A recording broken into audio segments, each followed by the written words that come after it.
first time I saw this clip, I thought it was pretty amazing. It was about a teacher who is retiring in his late 30s as a millionaire, and he did it on a teacher's salary. I thought it was pretty impressive. This came back to my mind when someone asked me a couple of days ago, can he retire on $60,000 a year and be able to save $1 million in assets? And I thought back to Mr. Andrew Hallam's investment strategy, and I'm gonna get into that in this video. So $60,000 is pretty close to what most teachers make as an average salary in the United States. They generally make about $65,000. So I went back and I did some research on Mr. Andrew Hallam and his book, 9 Rules of Wealth, things that you should have learned in school.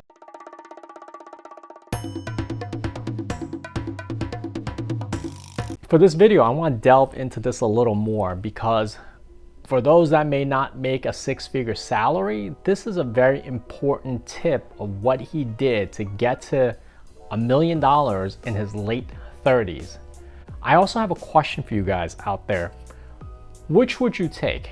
$45,000 in passive income at age 38, or wait a few more years and have a little over $100,000, $103,000 to be exact, as passive income at age 42. I want you to share your thoughts with me. Please leave them below in the comments section. I am going to use Mr. Hallam's investment strategy to illustrate to you that not only can you become a millionaire if you start working at age 22, but you can also double that to a net worth of about $2.3 million by making some small tweaks with your investment strategy, but saving consistently. The only difference would be that you would need to work an additional 4 years so that you have more time to grow that money. Before we get into today's video, I just want to give a quick thanks to our subscribers.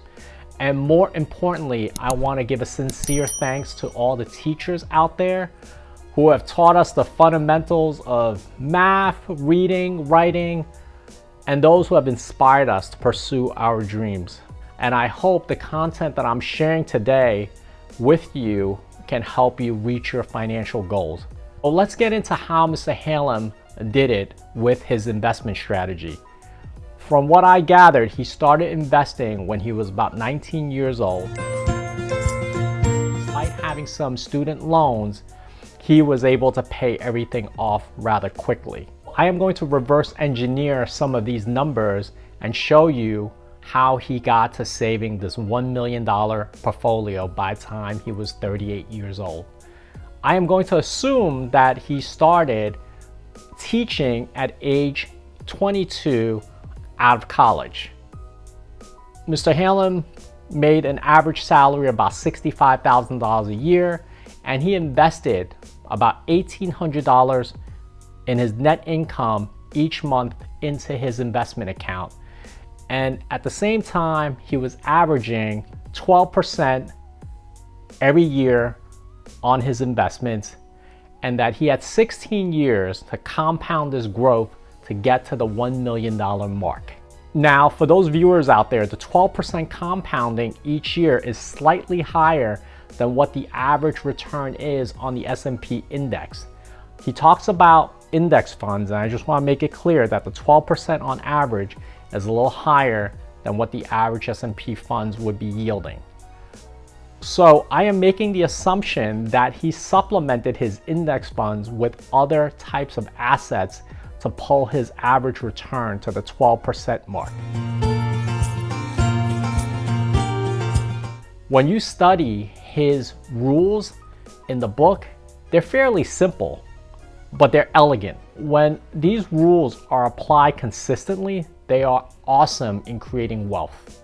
It all comes down to one most important rule in order to grow to this $1 million portfolio, which is time. The more time you have, which means the earlier you start saving and investing, the more time your money has to grow and to do its work for you. It looks like Mr. Hallam was very aggressive with his savings and the things he did to save money. And I think he saved over 50% of his net income.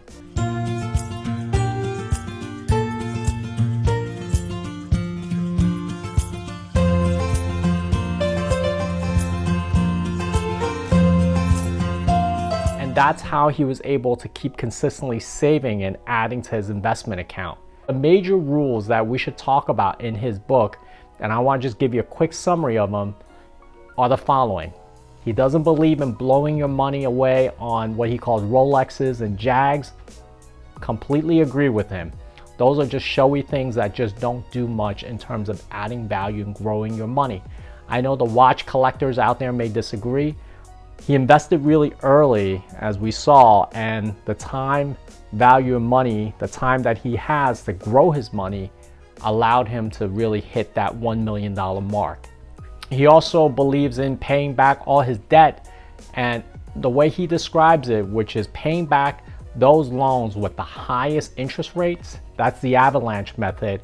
He is not bogged down by the ups and downs day in, day out of the market. If you guys are following the market just recently, April of 2021, there's a lot of ups, lots of downs.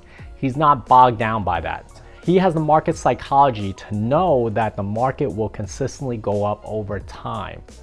He talks about separating out the BS, not buying into the salesy stuff that people are trying to sell you in terms of these higher cost funds. I also think in this video later on, I'm gonna talk about why I think certain funds, when you choose them correctly, is great at supplementing this return. He also really believes in just indexing to the market. How the market performs is your return, and consistently that is going to be 8 to 10%. The granddaddy of them all, avoiding getting suckered into scams, these get-rich scams that people talk about, how you can make $1 million really quickly. That is one way to get hurt and lose your money really quickly. There really is no quick way to become rich. It just takes time and diligence. So you may be thinking, how do I double this money from $1 million to 2.3 million that I talked about in the beginning of this video? I believe Mr. Hallam was also doing this to his portfolio by supplementing with other stocks, investments to increase the return to his index fund portfolio. So I'm gonna share with you what's inside my portfolio, and I'm gonna give you an example of a Fidelity Growth Fund that returned 96% last year in comparison to the Vanguard Trust that's also in the portfolio. And we're looking at year-to-date numbers. That returned 56%. And I want to just compare the 1 year, 3 year, and also what the costs in terms of management fees are so that you have an idea. And then I will also show you what $100,000 would have looked like in terms of the growth and compounding in 3 years. In terms of my holdings, I have about 60% of my retirement money in this Fidelity Growth Fund, and I have another about 20% in the index fund. What you see here, outside the 1 year astronomical performance, is the 3 year numbers. For the 3 years, the Fidelity Growth Fund returned an average of 29.6%, whereas the Vanguard Trust was about 17%. So you're thinking, what about the cost? For the Vanguard Trust, it's 0.01%. He talks about buying index funds, just a low cost. The Fidelity Growth in my portfolio charges a 0.35%. That's 1/3 of a percentage point for their management fees. So if you look at the 3 year numbers, I'm getting 12% more in terms of return for the Fidelity Growth than the index fund. I'm gonna leave it to you to think about whether or not giving up 1/3 of a point to get 12 percentage points is worth it. The short answer is that it is worth it. I am going to just put some of these numbers in perspective so that you can see what it looks like from a 3 year growth of $100,000 in the Fidelity Growth Fund versus the Vanguard Index. So it comes out to 3 years. The fidelity growth is $219,700. That's with compounding. And then the index fund is $160,000. So that's a difference of $60,000 in terms of return difference in 3 years between these two funds. Now, I also would think that this great performance is because of this weird market that we have had from 2020 to 2021. This approach that I'm sharing with you is what I call the frugal power juiced approach.